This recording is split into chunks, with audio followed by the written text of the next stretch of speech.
Draw the graph of the polynomial 2x-1 2x-1 എന്ന ബഹുപദത്തിൻ്റെ graph വരയ്ക്കുക. അപ്പോൾ നമുക്ക് P of X equals 2x-1 എന്ന ബഹുപദത്തിനെ എടുക്കാം. അപ്പോൾ എക്സിന് നമുക്ക് 0 എന്ന വാല്യൂ കൊടുക്കുമ്പോൾ പി ഓഫ് 0 കിട്ടും. പി ഓഫ് 0 എങ്ങനെയാണ് കണ്ടുപിടിക്കുന്നത്? എക്സിന് 0 എന്ന വാല്യൂ കൊടുക്കുക. അപ്പോൾ 2 × 0 -1 ഈക്വൽസ് -1 0 -1 -1. അതുപോലെ എക്സിന് നമുക്ക് 1 കൊടുക്കുമ്പോൾ പി ഓഫ് 1 എന്ന് കിട്ടും. എക്സിന് 1 കൊടുക്കുമ്പോൾ പി ഓഫ് 1 കിട്ടും. അതായത് 2 × 1 -1 ഈക്വൽസ് 2 - 1 ഈക്വൽസ് 1. എക്സിന് നമുക്കിനി അടുത്ത പോസിറ്റീവ് നമ്പർ 2 കൊടുക്കാം. അപ്പോൾ P of 2 equals 2 × 2 -1 that is 2 × 2 എത്രയാണ് 4 4 - 1 ഈക്വൽസ് 3. അടുത്ത നമുക്ക് രണ്ട് നെഗറ്റീവ് വാല്യൂസ് കൊടുക്കാം. -1 പി ഓഫ് -1 ഈക്വൽസ് 2 × -1 -1 2 × -1 എന്താ -2 -2 -1 -3. ദെൻ എക്സിന് -2 എന്ന വാല്യൂ കൊടുക്കാം. അപ്പോൾ P of -2 equals 2 × -2 -1 that is -4 -1 equals -5. ഇനി നമുക്കിതിനൊരു ടേബിളാക്കി എഴുതാം. എക്സ് വാല്യൂസിനനുസരിച്ചുള്ള പി ഓഫ് എക്സ് വാല്യൂകളെല്ലാം എഴുതുക. 0 കൊടുക്കുമ്പോൾ -1 1 കൊടുത്തപ്പോൾ നമുക്ക് 1 എന്ന് കിട്ടി. 2 കൊടുത്തപ്പോൾ 3 ആണ്. -1 കൊടുത്തപ്പോൾ -3 -2 കൊടുത്തപ്പോൾ -5. ഈ വാല്യൂസ് ഉപയോഗിച്ചാണ് നമ്മൾ ഗ്രാഫ് വരയ്ക്കുന്നത്. 2x-1 എന്ന പോളിനോമിയലിൻ്റെ ഗ്രാഫ് വരയ്ക്കുന്നത്. ഗ്രാഫ് വരയ്ക്കാനായി നമുക്ക് XY ആക്സിസ് അടയാളപ്പെടുത്താം. ആദ്യം X ആക്സിസ് വരയ്ക്കുക, ദെൻ Y ആക്സിസ് വരയ്ക്കുക.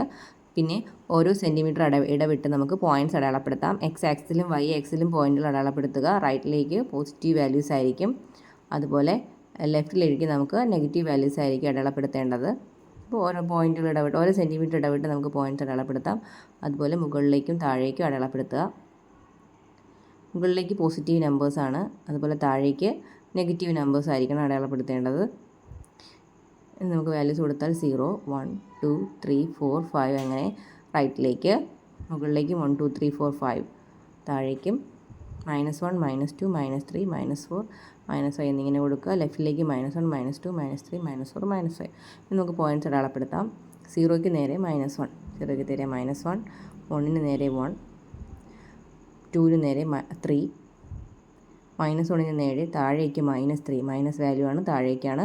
-2ന് നേരെ -5 താഴേക്കാണ് -5 അടയാളപ്പെടുത്തുക. ഇനി നമ്മൾ ഈ പോയിൻറ്റ്സ് എല്ലാം യോജിപ്പിച്ചുകൊണ്ട് എന്ത് ചെയ്യുക, സ്ട്രൈറ്റ് ലൈൻ വരയ്ക്കുക. അപ്പോൾ ഇതാണ് 2x-1. Draw a square of area 10 square centimetre 10 centimetre square പരപ്പളവുള്ള സമചതുരം വരയ്ക്കുക. 10 സ്ക്വയർ സെൻറ്റിമീറ്റർ ഉള്ള സമചതുരത്തിൻ്റെ ഒരു വശം എത്രയായിരിക്കും? √10 ആയിരിക്കും സൈഡിൻ്റെ നീളം, √10. അപ്പോൾ ഈ √10 നീളമുള്ള വീതം സൈഡുള്ള സമചതുരം വരയ്ക്കണമെങ്കിൽ നമ്മൾ √10 ഒരു വശമായ മട്ടത്രികോണം അഥവാ റൈറ്റ് ട്രയാങ്കിൾ വരയ്ക്കണം. അപ്പോൾ എങ്ങനെയാണ് ഇതിനെ കണക്ട് ചെയ്യുന്നത്?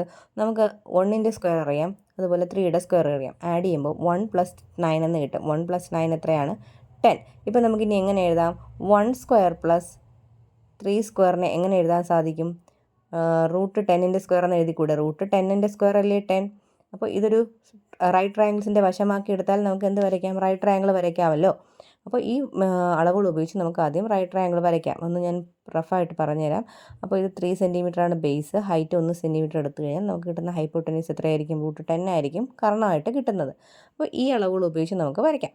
അപ്പോൾ ബേസ് 3 സെൻറ്റിമീറ്റർ എടുക്കുക. അപ്പോൾ ബേസ് 3 സെൻറ്റിമീറ്റർ വരയ്ക്കുക.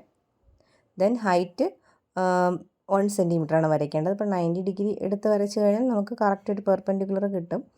അപ്പോൾ അവിടെ 1 സെൻറ്റിമീറ്റർ എത്രയാണോ അത് നമ്മൾ മാർക്ക് ചെയ്യുക. 1 സെൻറ്റിമീറ്റർ മാർക്ക് ചെയ്താൽ മതിയാവും.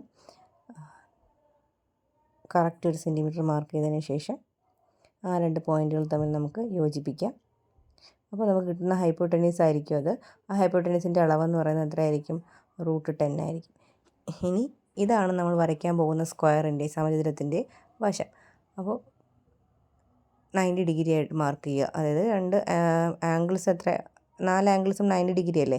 അപ്പോൾ 90 ഡിഗ്രി എടുത്തു കഴിഞ്ഞാൽ കറക്റ്റ് തെറ്റാതെ നമുക്ക് കിട്ടും. അപ്പോൾ 90 ഡിഗ്രി എടുത്ത് നീട്ടി വരച്ചതിന് ശേഷം ഈ √10 കോമ്പസിലെടുക്കുക. കോമ്പസിലെടുത്ത് രണ്ട് സൈഡിൽ നിന്ന് ആർക്ക് കട്ട് ചെയ്യുക. രണ്ട് സൈഡിൽ നിന്ന് ആർക്ക് കട്ട് ചെയ്യുക. അപ്പോൾ നമുക്ക് കിട്ടുന്ന സ്ക്വയറാണ് √10 സൈഡായിട്ടുള്ള സ്ക്വയർ, അതായത് 10 സെൻറ്റിമീറ്റർ സ്ക്വയർ ഏരിയയുള്ള സമചതുരം. ഇനി നമ്മൾ 7 സ്ക്വയർ സെൻറ്റിമീറ്ററുള്ള ഏരിയയുള്ള അല്ല പരപ്പളവുള്ള സമചതുരമാണ് വരയ്ക്കേണ്ടെങ്കിൽ എന്ത് ചെയ്യുക? നമുക്കറിയാം 16 - 9 ആണ് 7. 16 എന്ന് പറഞ്ഞാൽ എത്രയാണ്? 4ൻ്റെ സ്ക്വയർ. 9 3യുടെ സ്ക്വയർ. റൂട്ട് 7 എങ്ങനെ എഴുതാം? റൂട്ട് 7ൻ്റെ സ്ക്വയർ എന്ന് എഴുതാം. അപ്പോൾ ഇത് എങ്ങനെയാണ് വരയ്ക്കേണ്ടത്? ഇവിടെ 4 എന്ന് പറയുന്നത് ഹൈപ്പോട്ടെന്യൂസ് ആണ് അല്ലേ? 4 ഹൈപ്പോട്ടെന്യൂസ് ആണ്. അപ്പോൾ വലിയ വശം 4 സെൻറ്റിമീറ്റർ ആക്കിയിട്ട് വേണം എടുക്കാൻ. അപ്പോൾ ബേസ് നമുക്ക് 3 ആയിട്ട് എടുക്കാം. ബേസ് 3 എടുക്കുക. അപ്പോൾ റൈറ്റ് ട്രയാങ്കിൾ വരുന്ന വശം നമുക്ക് നീട്ടി അങ്ങ് വരയ്ക്കാം. ഇനി ദെൻ 4 സെൻറ്റിമീറ്റർ എടുത്ത് ഹൈപ്പോട്ടെന്യൂസിൻ്റെ സൈഡല്ലേ, ഹൈപ്പോട്ടെന്യൂസ് അല്ലേ 4. അപ്പോൾ ചരിഞ്ഞ വശത്തേക്ക് വരയ്ക്കാൻ വേണ്ടിയിട്ട് 4 സെൻറ്റിമീറ്റർ അളപ്പെടുത്തുക, നീട്ടി വരയ്ക്കുക. അപ്പോൾ നമുക്ക് കിട്ടുന്നത് ഹൈപ്പോട്ടെന്യൂസ് 4, 3, പിന്നെ ഈ ഹൈറ്റ് നമുക്ക് റൂട്ട് 7 ആയിട്ട് കിട്ടും. പിന്നെ 2 സൈഡുകളും നീട്ടി അങ്ങ് വരയ്ക്കുക. ദെൻ ഈ റൂട്ട് 7 എടുക്കുക, കട്ട് ചെയ്യുക, ചേർത്ത് വരയ്ക്കുക. അപ്പോൾ കിട്ടുന്ന സ്ക്വയറിൻ്റെ ഏരിയ എന്തായിരിക്കും? 7 ആയിരിക്കും. One side of a triangle is 8 cm and the two angles on it are 50 degree and 60 degree. Draw the triangle with the length of the sides 1.5 times that of the triangle with the same angles. അപ്പോൾ നമുക്ക് വരയ്ക്കേണ്ട triangle എന്ന് പറഞ്ഞാൽ, ഇപ്പോൾ തന്നിരിക്കുന്ന triangle 8 centimetre നീളവും 50 ഡിഗ്രിയും 60 ഡിഗ്രിയും കോണളവുകളുള്ള ത്രികോണമാണ് വരയ്ക്കേണ്ടത്. നമുക്ക് വരയ്ക്കേണ്ടത് ഇതിൻ്റെ വശങ്ങളെല്ലാം 1.5 മടങ്ങായ മറ്റൊരു ത്രികോണമാണ് വരയ്ക്കേണ്ടത്. അപ്പോൾ ഇവിടെ 8 സെൻറ്റിമീറ്റർ മാത്രമേ തന്നിട്ടുള്ളൂ, ബാക്കി 2 അളവുകൾ തന്നിട്ടില്ല. പക്ഷേ നമുക്ക് നോക്കിയാൽ കാണാം 50, 60, 70 ഇങ്ങനെ 3 കോണുകളുള്ളൊരു ത്രികോണമാണിത്. ഇപ്പോൾ ഇതിൻ്റെ ഒരു സൈഡിന് 1.5 മടങ്ങ് എടുത്തു കഴിഞ്ഞാൽ ബാക്കി 2 സൈഡുകളുടെ ഇതും എന്ത് തന്നെയായിരിക്കും? 1.5 മടങ്ങ് തന്നെയായിരിക്കും. കാരണം എന്താണ്? നമ്മൾ വരയ്ക്കാൻ പോകുന്നത് ഇതേ സെയിം ആംഗിൾസ് ഉള്ള ത്രികോണമാണ് വരയ്ക്കുന്നത്. അപ്പോൾ ഒരു സൈഡിനെ സ്കെയിൽ ചെയ്തിരിക്കുന്ന ഫാക്ടർ എന്ത് തന്നെയാണോ അത് തന്നെയായിരിക്കും മറ്റ് 2 സൈഡ്സിനെയും സ്കെയിൽ ചെയ്യുന്നത്. അപ്പോൾ നമുക്ക് ത്രികോണം വരയ്ക്കാൻ വേണ്ടി 8ൻ്റെ 1.5 മടങ്ങ് എടുക്കാം. അതായത് 8 ഇൻറ്റു 1/2 മാറ്റുമ്പോൾ 3/2 എന്ന് കിട്ടും. 2 8 ക്യാൻസൽ ചെയ്താൽ 4 എന്ന് കിട്ടും. 12 സെൻറ്റിമീറ്റർ ആണ് ഇനി നമ്മൾ വരയ്ക്കാൻ പോകുന്ന ത്രികോണത്തിൻ്റെ ബേസ് എന്ന് പറയുന്നത്. അപ്പോൾ 12 സെൻറ്റിമീറ്റർ ബേസ് എടുക്കുക. പിന്നെ 50 ഡിഗ്രി 2 വശങ്ങളിൽ നിന്നും കോണളവുകൾ അതേപോലെ എടുക്കുക. 50 ഡിഗ്രി ലെഫ്റ്റ് സൈഡിൽ നിന്ന് എടുക്കുക, മാർക്ക് ചെയ്തതിന് ശേഷം നീട്ടി വരയ്ക്കാം. അതുപോലെ 60 ഡിഗ്രി അടുത്ത സൈഡിൽ നിന്ന് എടുക്കുക, നീട്ടി വരയ്ക്കുക.